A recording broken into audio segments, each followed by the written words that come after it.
Welcome to the deep dive. Today we're looking at a set of sources that outline a pretty incredible journey. It sounds almost mythical, doesn't it? It really does. It's this complete spiritual transformation from what they call the land of sorrow, which is now, to an eventual land of happiness. And this isn't, your standard self-help guide.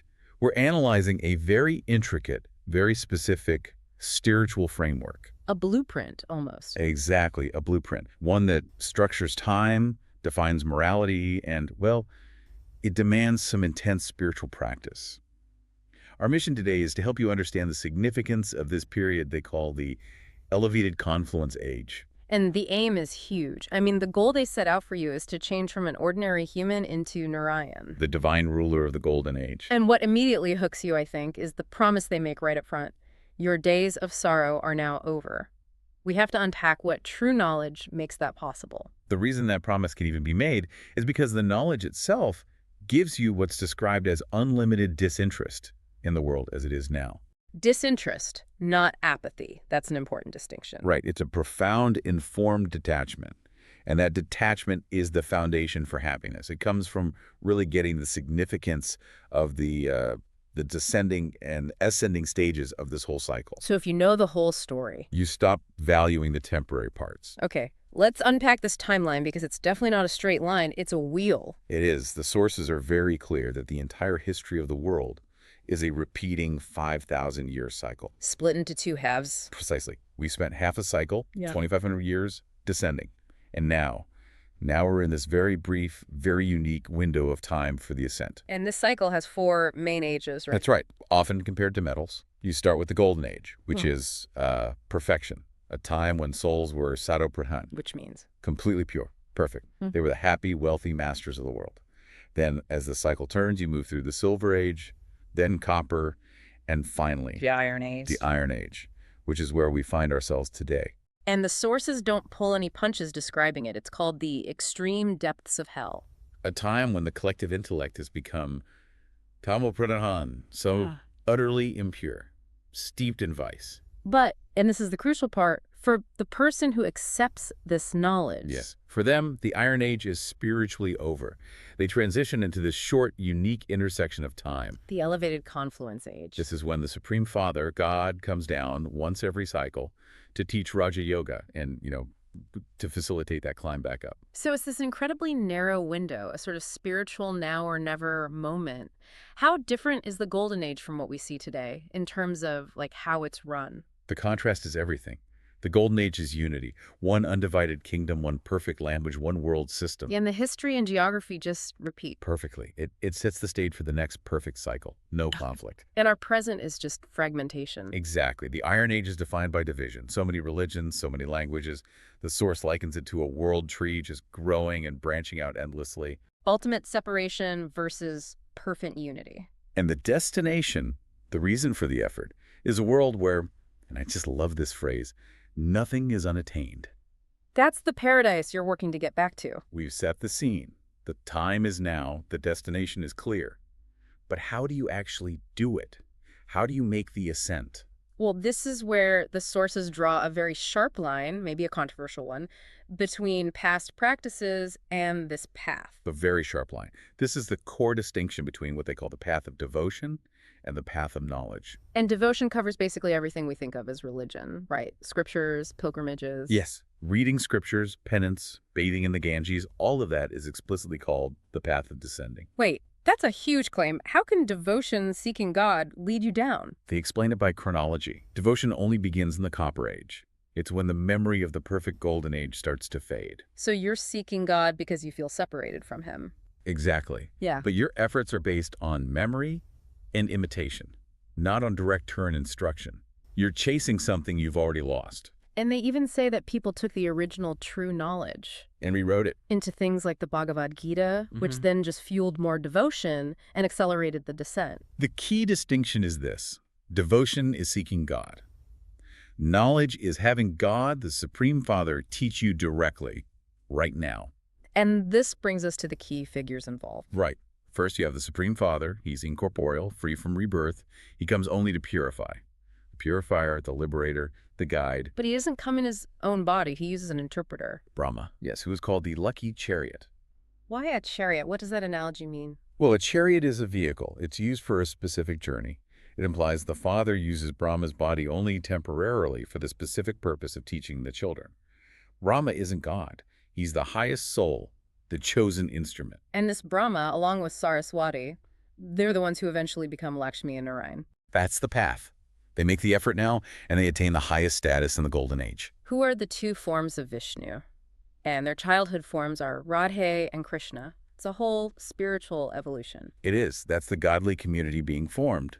But of course, every ascent needs an opposition, an enemy, and that enemy is Ravan. And Ravan isn't just some myth. The sources say he truly exists right now in the world. Yes, that's why his effigy is burned every year. It represents something real.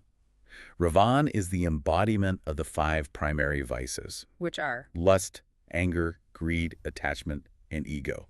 He's the collective force of those vices ruling human intellects. So by taking this knowledge, you were essentially transferring from Ravan's community The devilish community. to the godly community. You become a Brahmin, and your future transfer is to the deity community. And this all happens while living in the family. The children of Prajapita Brahma are all brothers and sisters. Yeah. It's a spiritual pilgrimage. Which immediately redefines every relationship you have. It's the practical first step.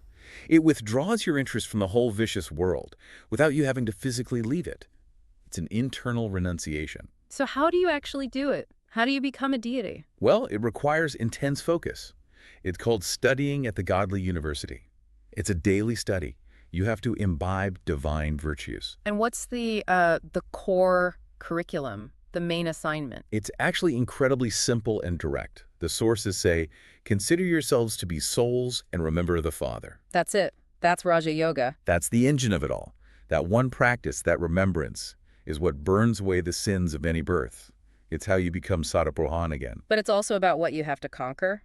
So we have to name the enemies. What's the root defect? And what's the greatest enemy? The first defect, the one that causes all the others, is body consciousness. Believing you are the body. Right. Believing your identity is your job, your gender, your family role. You forget you are an immortal soul. And the greatest enemy that springs from that mistake is? Is lust.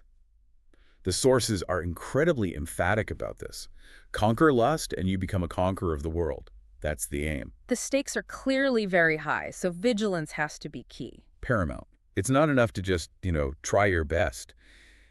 You are required to keep a chart. A chart, like a spiritual ledger. Exactly. To monitor and track any devilish traits that are still left. Yeah. And you have to maintain a complete promise to the Father to become pure. Let's pause on that because the sources have a very serious warning about what happens if you break that promise. They do. This is where the full gravity of the effort becomes clear. If you commit a sin after becoming a child of the Father, After taking this knowledge. the result is 100-fold punishment. You get labeled a Shudra. Your intellect becomes like stone, unable to hold on to the truth. And the analogy they use is just terrifying. It's like falling from the 5th floor. You're completely crushed. Why is the fall so much worse? Because you were standing at the very peak of the confluence age. You knew the truth, you made the promise, and you still chose to fall back into the Iron Age vices. The loss is total. Wow. So maximum effort or maximum loss, there's no middle ground. Not really. Now, what about lifestyle? How is this different from, say, a traditional sannyasi who leaves their home? The Father advises the family path specifically because the goal is unlimited renunciation. A sannyasi practices limited renunciation.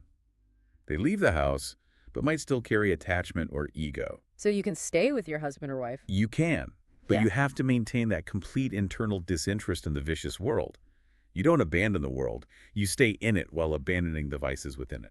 There's also that fascinating detail about a child's purity. Yes, a young child is called a great soul or a flower. And the reason is they are naturally unaware of the 5 vices, They just haven't experienced them yet. which makes them naturally more elevated than even a sannyasi who has already been in the vices and then renounced them. The goal is to return to that original innocent state. This deep dive has laid out an incredible high-stakes path. This journey from the Iron Age to the Golden Age, all driven by this unique knowledge. And it all demands intense effort and a complete break from the old ways. And that effort has to be consistent. daily. You can't be absent from this godly university. You can't miss listening to the Merly, that's the daily study, the instruction from the Father. You need it every single day. And the reward waiting at the end. Let's bring back that description of the future. In that land of happiness, everything is free. The sources point out that even the food costs nothing. Nothing is out of reach. It's a complete shift from being beggars in the Iron Age to becoming princes and rulers. And this whole transition, according to Final Insights, is fueled not just by action, but by elevated thought. The power of thought. The power of a charitable soul's thoughts is so special, they say, that it can make the impossible possible. So it's like an economy of consciousness. By understanding the value of every second, every thought you accumulate in this spiritual account of charity. Precisely. You stop wasting time scrolling or worrying, and you use that second for an elevated thought. That's a deposit in your spiritual bank. And the return is huge. So high that even one elevated thought, when you know its value, can make you a multimillionaire in that account of charity. So what does this all mean for the effort we make every day? Our final provocative thought for you is this. If the power of even one elevated thought can make you a multimillionaire in the account of charity, how much of your current laboring could cease if you performed every act with the faith and intoxication of one who has all rights, knowing you are already the master of the world? Think about that state of mind. We'll catch you on the next deep dive.